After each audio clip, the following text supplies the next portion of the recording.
المارد الأحمر يمتص غضب جماهيره بعد هزيمة بلوزداد الأخيرة، ويهزم سموحة بثنائية نظيفة ليتصدر جدول ترتيب الدوري برصيد 15 نقطة من 7 مباريات.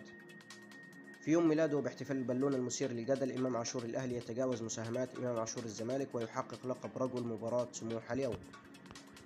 الأشعة تثبت إصابة يحيى عطية الله بشرخ في الوجه، ومدة غياب اللاعب تقترب من شهر ونصف، وجرح قطعي في الرأس استوجب 4 غرز طبية يبعد ياسر إبراهيم عن الفريق الفترة القادمة، بينما يعاني المغربي أشرف داري من آلام في العضلة الخلفية.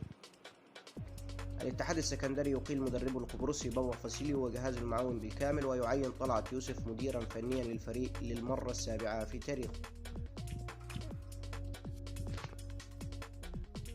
الزمالك يختتم استعداداته لمباراة أبو قير للأسمدة الخميس القادم في بطولة كأس مصر، وبنتايك يشارك في جزء من التدريبات الجماعية للفريق اليوم، وعبد الله السعيد يرفض العروض الليبية ويتمسك بالتجديد للقلعة البيضاء.